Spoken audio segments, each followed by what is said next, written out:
प्राचीन भारताच्या विस्तृत इतिहासात 5000 वर्षांपूर्वी निसर्गाशी असलेल्या गाढ संबंधांनी जीवनाच्या प्रत्येक पैलूला आकार दिला। येथे विविध लँडस्केप्स आणि समृद्ध परंपरांमध्ये लोक नैसर्गिक जगाशी सामंजस्याने राहत होते। याच ठिकाणी आयुर्वेद, जीवन आणि दीर्घायुष्याचे प्राचीन शास्त्र या बियांना पेरले गेले, ज्यामुळे आजही टिकून राहिलेल्या वारशाला पुढे नेण्यात आले। अध्याय 1, प्राचीन भारतातील जीवन। या काळात निसर्ग हे दोन्ही प्रदाता आणि संरक्षक होते आणि जीवन जगण्यासाठी आवश्यक असलेले सर्व काही प्रदान करीत होते। भारतीय उपखंडातील लोक पृथ्वीवरील भरभराटीवर अवलंबून होते आणि त्यांच्या आसपासच्या प्रदेशात नैसर्गिकरित्या उगवलेली फळे, भाजीपाला आणि पाने वापरत होते। जीवनासाठी त्यांनी उपलब्ध असलेली वस्त्रे गोळा केली। प्रत्येक प्रदेशाने त्याच्या अनन्य प्रसाधनांनी तयार केलेल्या हवामान आणि भूगोलाच्या आधारावर आकार घेतला होता। जरी काही खाद्यपदार्थ कच्चे खाल्ले जात होते, तरी अन्य अन्नपदार्थांच्या तयारीसाठी उत्कृष्ट पद्धतींची आवश्यकता होती। लोकांनी घटकांचा उपयोग करणे शिकले, धुणे, उकळणे आणि मिसळून पोषणदायक जेवण तयार केले। निसर्गाशी असलेल्या या साध्या परंतु गाढ संबंधांनी पर्यावरणाबद्दल गाढ सन्मान निर्माण केला आणि जीवनाचे रक्षण करण्याची त्याची अंतिम क्षमता निर्माण केली। अध्याय 2, रोगांचे आगमन आणि उपचार। तथापि जीवन आव्हानांशिवाय नव्हते। समुदाय वाढत असताना आरोग्याच्या गुंतागुंतीतही वाढ झाली। रोगांचे आगमन काही संक्रामक, इतर संक्रमित किंवा ॲलर्जीमुळे उद्भवणारे महत्त्वपूर्ण धोक्यांची निर्मिती केली। या परीक्षणाच्या वेळेत मानवी बुद्धिमत्ता आणि निसर्गाचे संसाधने उपचार आणि इलाज करण्यासाठी एकत्रित झाली। जरी काही जण आजारपणास मोर झुकले, तरी बरेच जण बरे झाले आणि निसर्ग स्वतःच प्रत्येक आजाराला उपाय आहे असे विश्वास आणखी वाढले। निसर्गाच्या फार्मसीवरील या अवलंबित्वाने आरोग्य आणि निरोगी राहण्यासाठी गाढ समजण्याची पायाभरणी केली। अध्याय 3, पंचमहाभूताचे ज्ञान।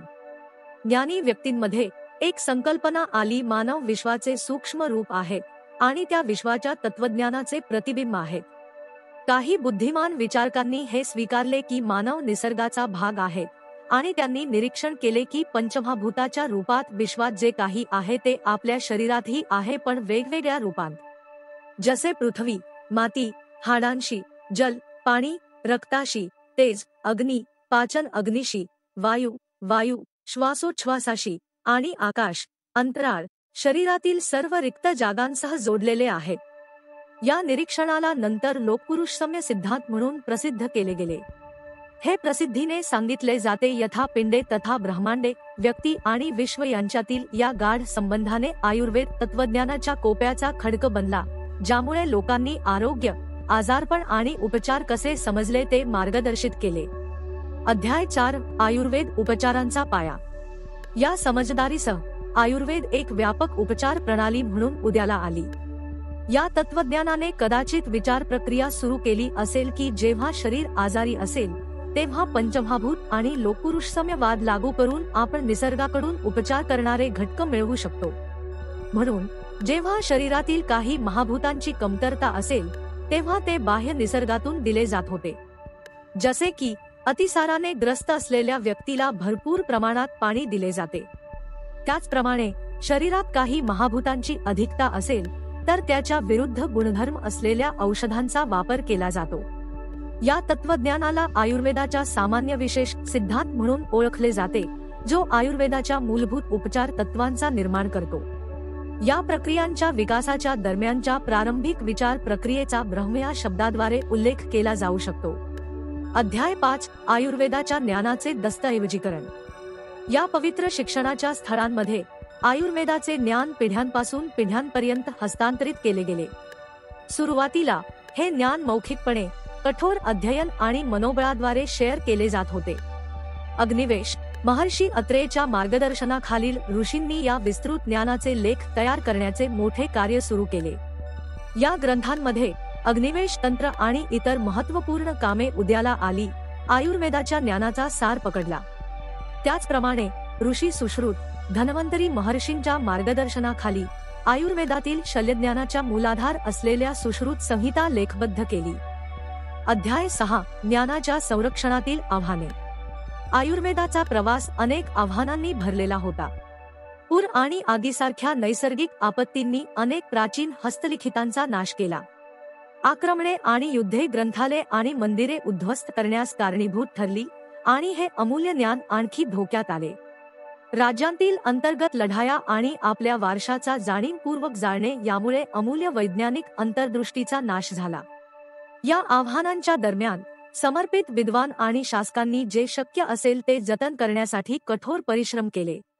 काही महान पूर्वजांच्या सहनशीलतेने या प्राचीन ज्ञानाचा काही भाग जिवंत राहिला आणि आयुर्वेदाच्या वारशाचे पुढील पिढ्यांसाठी संरक्षण झाले.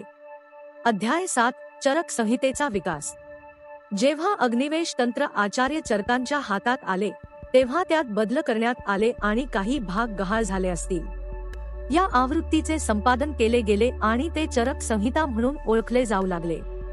बदल आणि गहाळ भागांमुळे ते आपल्या मूळ स्वरूपात टिकून राहिले नाही. नंतर आचार्य दृढबळ यांनी चरक संहितेचे गहाळ भाग पूर्ण केली आणि आज आपल्याकडे हीच आवृत्ती आहे.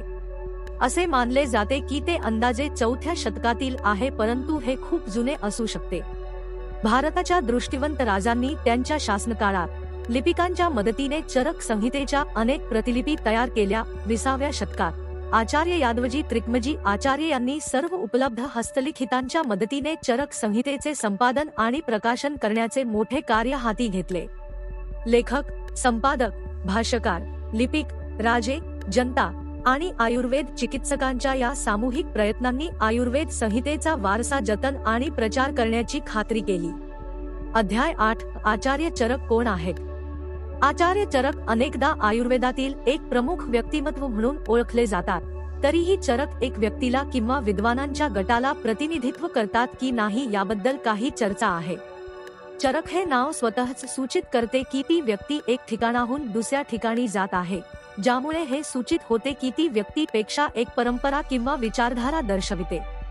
काही व्याख्यानांनुसार चरक हे आयुर्वेदाच्या ज्ञानाच्या विकासात योगदान देणाऱ्या प्रामाणिक आयुर्वेद विद्वानांच्या वंशावळीला दर्शवतात. या विचारधारेचा विश्वास आहे की महर्षी अत्रेय यांच्या मार्गदर्शनाखाली ही स्थापना झाली.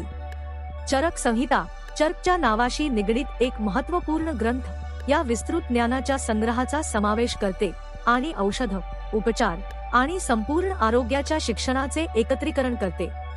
हा दृष्टिकोन ज्ञानाच्या समृद्ध परंपरेचे प्रतिबिंबित करतो, ज्यामुळे आयुर्वेदाची प्रथा आकार घेतली जाते आणि त्या काळानुसार त्याच्या विकासावर प्रभाव पडतो. अध्याय 9 चरक संहितेचा वारसा. दृष्टिवंत शासक आणि समर्पित विद्वानांच्या प्रयत्नांमुळे चरक संहिता वेळेची परीक्षा तारण्यात यशस्वी ठरली आहे. आयुर्वेदाच्या सर्वाधिक आदर केलेल्या वैद्यांपैकी एक आचार्य चरक पवित्र श्रावण महिन्यातील शुक्ल पक्षाच्या 5व्या दिवशी जन्मलेले मानले जातात. हा शुभ दिवस आयुर्वेदाच्या विद्वानांद्वारे चरक जयंती म्हणून साजरा केला जातो. 20व्या शतकात आचार्य यादवजी त्रिकमजी आचार्य यांनी सर्व उपलब्ध हस्तलिखितांच्या मदतीने चरक संहितेचे संपादन आणि प्रकाशन करण्याचे मोठे कार्य हाती घेतले. चरक संहिता अनेक शतकांच्या संकलित ज्ञानाचे प्रतिनिधित्व करते आणि ते आयुर्वेदाच्या सर्वात मोठ्या वारशांपैकी एक मानले जाते.